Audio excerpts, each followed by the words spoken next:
So we are thrilled that you have signed up to join us for Pathway to Balance Productivity and Joy. And this is just a short video to introduce you to the King's Compass, the special Christian wheel of life that we'll be using on the day, and a walkthrough of the preparation exercise that you've been emailed to help you prepare for the day. The findings of this preparation exercise, your findings, we'll be using as the starting point of the day. So it is really important. And we've done it as a preparation exercise to give you a little bit more time than would be allowed if we were to do this actually on the day itself. So let me first of all introduce you to the King's Compass, which comprises 5 journeys that we can trace in the life of Jesus and which we all can make in our own lives. So first of all, we have the underlying journey of self.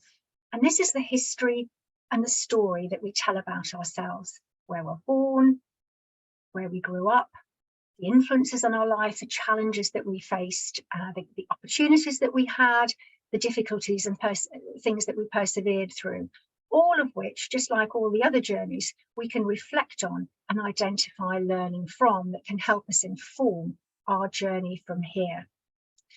And then we come to the wheel itself, and that comprises 4 journeys, 3 main segments, and the inner segment, which you can see as the heart. The first journey there is the public journey. And this is the journey, this is where we take our skills, our talents, our giftings out into the world, out into the world of work, whether it's paid service or voluntary service.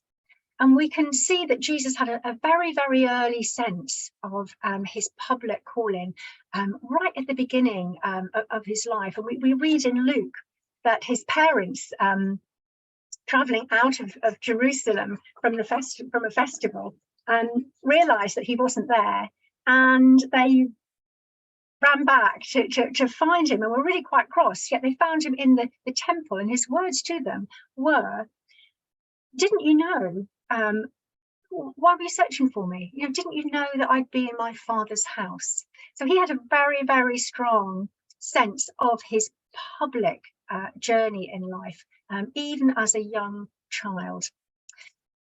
Our private journey, again, which we can trace in the life of Jesus, is when we come home. It's our family and our friends. It's where we go home at the end of the day, and it can include our church family.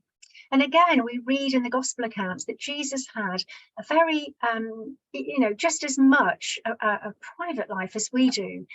We read that when he was out one evening, Jesus' mother and brother arrived, standing outside, and sent someone in to call him. And it's clear that Jesus, that our private lives can place just as many pressures on us and demands on us as our public life.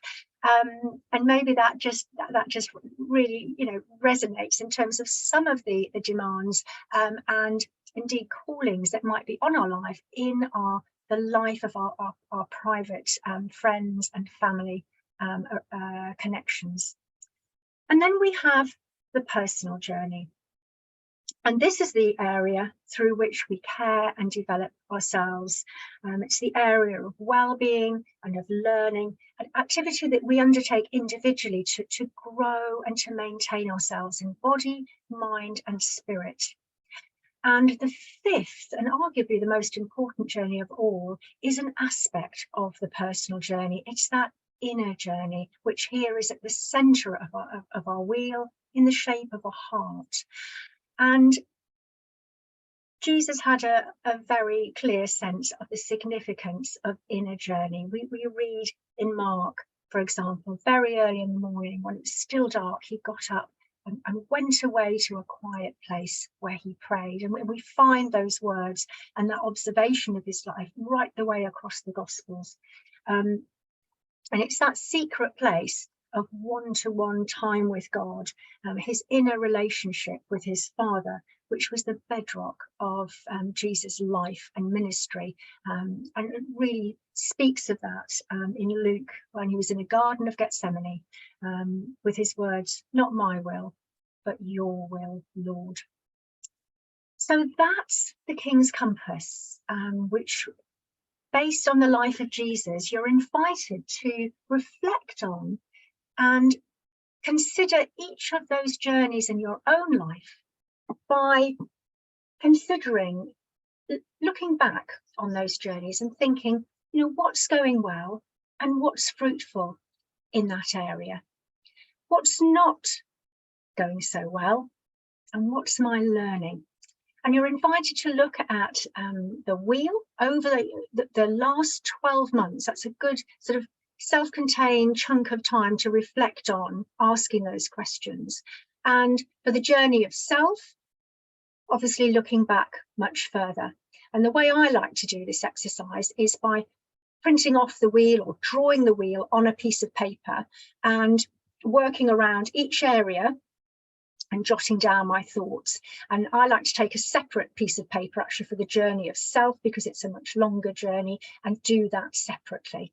So we invite you to set aside some time, work through those questions. If you do have any queries, and do not hesitate to get in touch with the Well and ask them, and we'll be back in touch as soon as we can, just to make sure that everything's really clear and we know how to go about this. So we look forward to seeing you on the day with your wheel and your learning, and that's where we shall pick up that day and journey into pathway to balance, productivity and joy.